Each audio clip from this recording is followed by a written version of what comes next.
एक बार एक शिकारी शिकार करने के लिए जंगल में पहुंचा। उसने अपने तीर पर बहुत ही खतरनाक जहर लगाया और शिकार को निशाना बनाकर उसने तीर को छोड़ा, लेकिन उसका तीर चूक गया और तीर एक पेड़ पर जा लगा। वह पेड़ बहुत ही हरा भरा और बहुत सारे तोते उस पेड़ पर बैठे थे। जैसे ही वह जहरीला तीर उस पेड़ पर जा लगा, वह पेड़ धीरे धीरे सूखने लगा और उस पेड़ पर जो भी तोते रहते थे वह एक एक करके उस पेड़ को छोड़कर जाने लगे। उस बड़े से पेड़ के कोटर में एक बहुत ही बूढ़ा तोता रहता था, जो बहुत ही धर्मात्मा और अच्छे मन का था।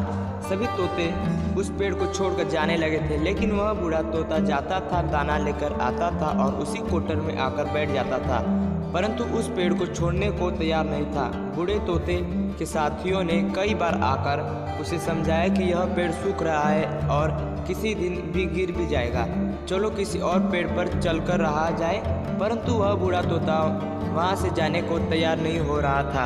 अब यह बात देवराज इंद्र तक पहुंची। उन्हें बताया गया कि एक तोता है, वह जिस पेड़ पर रहता है उस पेड़ पर एक जहरीला तीर लगने के कारण सूखने, गिरने और खत्म होने के कगार पर पहुंच चुका है और एक बूढ़ा तोता अभी भी वहीं पर रह रहा है। वह दाना लेकर आता है और वहीं पर रहता है, जबकि उस जंगल में बहुत सारे पेड़ हैं, लेकिन वह उसी पेड़ पर रह रहा है। देवराज इंद्र प्रकट हुए और उस बूढ़े तोते से कहने लगे कि आप बहुत ही धर्मात्मा और बहुत ही अच्छे मन के हैं, लेकिन आप इस पेड़ को छोड़कर किसी और पेड़ पर चले जाइए, क्योंकि यह पेड़ कुछ ही दिनों में गिर जाएगा। तालाब के पास में बहुत से बड़े बड़े हरे भरे पेड़ है, बड़े बड़े कोटर है, उन पेड़ों पर फल भी लगे हुए हैं और उन्हें वहीं पर तोड़कर खा सकते हैं, परंतु यहाँ से आप चले जाइए।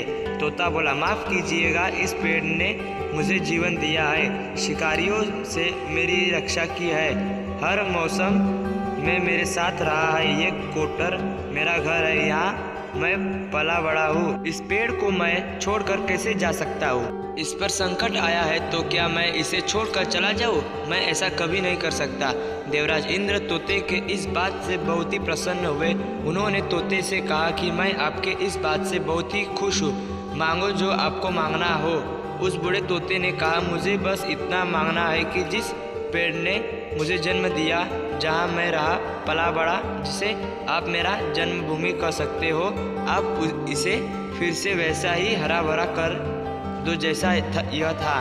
देवराज इंद्र ने अमृत से उस पेड़ को सींच दिया और पहले की तरह हरा भरा कर दिया। अब वापस से उस पेड़ पर आकर बाकी तोते रहने लगे। वह बूढ़ा तोता कुछ समय तक और जिंदा रहा, फिर उसकी मृत्यु हो गई और वह स्वर्ग में चला गया।